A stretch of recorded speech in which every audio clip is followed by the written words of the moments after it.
మీ car EMI కట్టలేకపోతున్నారా? మీ car EMI మేము కడతాం. ఈ నెంబర్కి కాల్ చేయండి. ఓం శ్రీ గురుభ్యో నమః. శ్రీ మహాగణాధిపతయే నమః.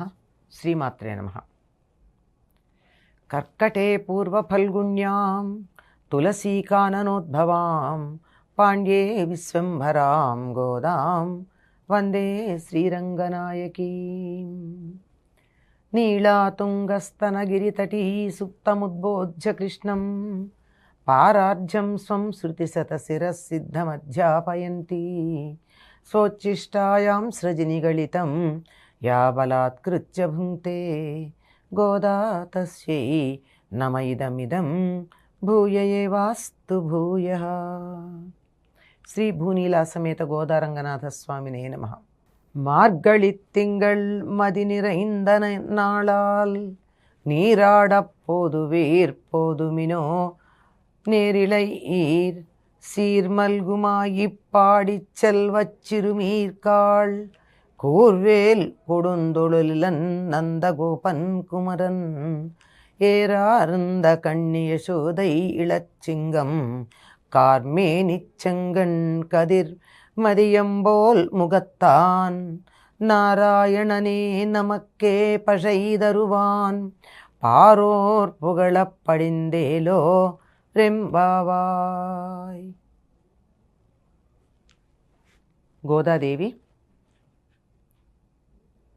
శ్రీకృష్ణుడిపై మరులుగొని అతడు తనకు భర్తగా కావాలి అని శ్రీవ్రతం, స్నానవ్రతం, మార్గళి వ్రతం, కాత్యాయని వ్రతం అనే పేర్లు ఉన్నటువంటి స్నానవ్రతాన్ని మార్గశిర మాసంలో ప్రారంభం చేసింది.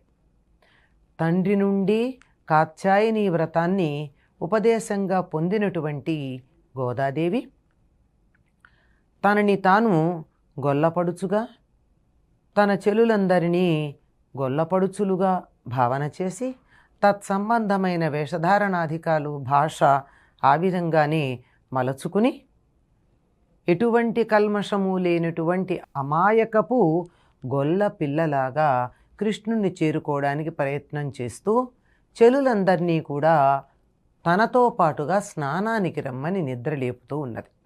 ఎందుకు అంటే గోపికలు చేసినటువంటి కాత్యాయని వ్రతంలో వారు కూడా తొలిజామునే యమునా నదిలో స్నానం చేయడానికి వెళ్ళినట్టుగా మనకి భాగవతం తెలియచెప్తోంది.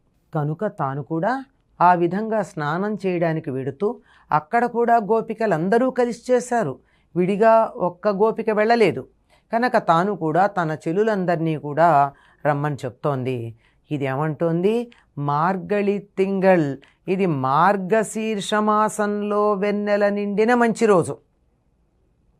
అంటే తమిళ ప్రాంతంలో నెల పూర్ణిమతో ప్రారంభమవుతుంది. మనకి అమావాస్యతో ప్రారంభమై అమావాస్య మర్నాటి నుండి ప్రారంభమై అమావాస్యతో ముగుస్తుంది, పూర్ణిమ మధ్యలో ఉంటుంది. కానీ అక్కడ లెక్క ప్రకారం పూర్ణిమ అయిన మర్నాటి నుండి మొదలయ్యి ఆ తరువాత కొనసాగుతుంది. ఇది మార్గశిర మాసంలో ఉన్నటువంటి వెన్నెల. ఆ వెన్నెల చాలా బాగుంది, మంచి రోజులు ఇవి అని చెలుల్ని ఏమంటోంది? అందమైన ఆభరణాలు కలిగినటువంటి పడుచులారా. గొల్లలు కూడా ఆనాడు చక్కగా ఆభరణాలు ధరించేవారు. ఇంట్లోనే వస్తుంది మనకి తరువాత. వారు ఆ రకంగా ఆభరణాలు ధరించి మజ్జిగ చేస్తూ ఉంటే, చల్ల చేస్తూ ఉంటే, మదనం చేస్తూ ఉంటే, పెరుగు చిలుకుతూ ఉంటే మెడలో ధరించిన ఆభరణాలు ఒకదానితో ఒకటి ఇలా కొట్టుకుని గల్లు గల్లుమని శబ్దం చేస్తున్నాయని వర్ణిస్తుంది. వారేమీ ఐశ్వర్యానికి లోటున్న వాళ్ళు కాదు. గోవుల్ని పెంచటం అన్నది తమ వృత్తిగా భావించారు తప్ప బతకలేక జీవనోపాధి కోసం గోవులని వారు పెంచడం జరగల. పైగా ఆ రోజుల్లో ధనమంటే గోవులే. ఎక్కువ గోవులు ఎవరికి ఉంటే వారే ఆ మందకి నాయకుడిగా పరిగణించబడుతూ ఉండేవారు.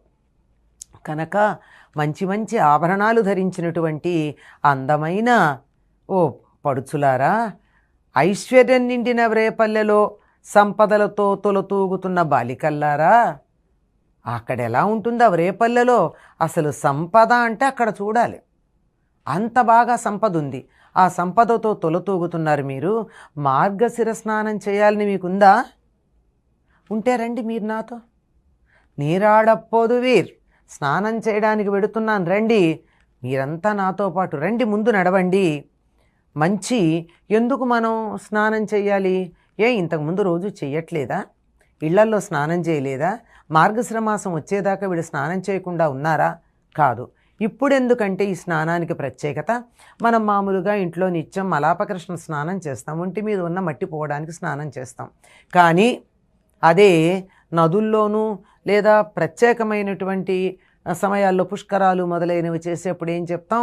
సంకల్పం చెప్పుకుని అఘమర్షణ స్నానం చేస్తాం.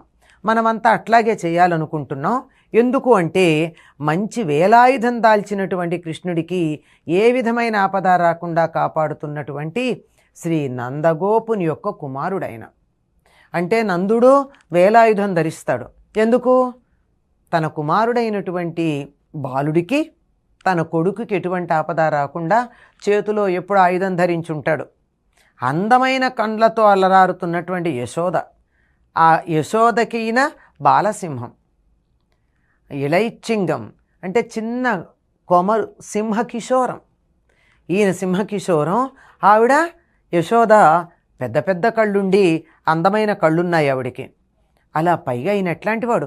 నీలమేఘశ్యాముడు, ఎర్ర తామరల్లాంటి కళ్ళు గలవాడు. ఆ కళ్ళు ఎర్ర తామరల్లా ఉండి ఊరుకున్నాయా? ఒక కన్ను సూర్యుళ్లాగాను, ఒక కన్ను చంద్రుళ్లాగాను ఆహ్లాదాన్ని ఇవ్వగలుగుతోంది. అంటే ఎల్లప్పుడూ పువ్వులన్నీ విచ్చుకునే ఉంటాయి. ఒక కన్ను చంద్రుడంటే కలువలు విచ్చుకుంటాయి, ఒక కన్ను సూర్యుడంటే తామరలు విచ్చుకుంటాయి. స్వామి చూస్తే కలువలు తామరలు ఒక్కసారే విచ్చుకునే స్థితిలో ఉంటాయి. అటువంటి చక్కని ఆహ్లాదమైనటువంటి కాంతిని ప్రసరింపజేసే దివ్యమైన ముఖమండలం కలిగినటువంటి వాడు ఎవరమ్మా? నందగోపుడు కాపాలే కుమారుడు, యశోద దగ్గర ఉండే బాల సింహకిశోరము ఎవరు అంటే ఇప్పుడు ఉన్నాడు కానీ వాస్తవానికి అతడు నారాయణుడు. నారాయణనే నమక్కే, అటువంటి నారాయణుడికే మనం నమస్కారం చేస్తాము అని చెప్పి, అతడికి తప్ప మరెవ్వరికీ నమస్కారం చెయ్యమని తెలుసు. అతన్ని మాత్రమే మనం దైవంగా భావించుకుంటాం అని తెలుసు. దైవంగా భావించిన వాళ్ళనే కదా మనం ఏదైనా కావాలని అడుగుతాం. అందరిని అడుగుతామా? అడగం కదా, ఆయన్ని అడుగుతాం. నన్ను తప్ప ఇంకొకళ్ళని అడగరు అని తెలిసినటువంటి వాడు, మనం ఒకటి కావాలనుకుంటున్నాం గనక అతన్ని అడుగుదాం. అతన్ని తప్ప ఎవరిని అడగం గనక అతడు మనకిస్తాడు. ఏం కావాలనుకుంటున్నాం? పర్ర అని బండిరాతో చెప్తామండి. అడపజ అంటారట తమిళంలో. ఆ వాయిద్యాన్ని ఇవ్వడానికి సిద్ధంగా ఉన్నాడు. మనం అడిగాం కావాలని, ఇస్తానులే అన్నాడు. మరి తన దగ్గరికి వెళ్ళాలి కదా మనం. ఇవ్వడానికి సిద్ధంగా ఉన్న సాక్షాత్తు నారాయణుడై నందగోపుని చేత రక్షించబడుతూ యశోద దగ్గర బాలకిశోరంలాగా ఉన్నటువంటి వాణ్ణి మనం ఇస్తానన్నాడు గనక తెచ్చుకోవడానికి, ఆయన్ని దర్శించుకోవడానికి వెళ్ళాలి. మనం ఈ వ్రతం చేయడాన్ని చూస్తే లోకులంతా సంతోషిస్తారు. మీరందరూ వచ్చి వ్రతంలో పాల్గొనండి. ఎందుకు లోకులు సంతోషించాలి? మన సనాతన ధర్మంలో మనం ఏం చేసినా సర్వే జనా సుఖినో భవంతు అంటాం. ఈ పూజ చేసినా, ఈ వ్రతం చేసినా, ఈ సత్కార్యం చేసినా దీనివల్ల వచ్చేటటువంటి ఫలితం వల్ల లోకంలో ఉన్న వాళ్ళందరూ సుఖంగా ఉండాలని భావిస్తాను తప్ప నేను మాత్రమే బాగుండాలి, నా కుటుంబం మాత్రమే బాగుండాలి అనేటటువంటి పద్ధతి మన సంప్రదాయంలో లేనే లేదు. అంతా అయ్యాక సర్వే జనా సుఖినో భవంతు, సర్వే సంతు నిరామయాః, సర్వే భద్రాణి పశ్యంతు, మా కశ్చిత్ దుఃఖభాగ్ భవేత్ అని చెప్తాం. ఎవ్వరూ కూడా దుఃఖాన్ని పొందడానికి వీల్లేదు. అందరూ సుఖంగా ఉండాలి, అందరూ ఆనందంగా ఉండాలనుకోవడం అన్నది సనాతన ధర్మం. కనుక మనం చేసే ఈ వ్రతం ఉందే, ఈ వ్రతం వల్ల కూడా లోకాలన్నీ బాగుండాలి, లోకాలన్నీ సంతోషిస్తాయి. మేం చెయ్యలేని పని గోదా చెలికత్తెలతో కలిసి చేసి లోకానికి మేలు చేస్తోంది, సంతోషిద్దాం అని లోకాలన్నీ సంతోషిస్తాయి.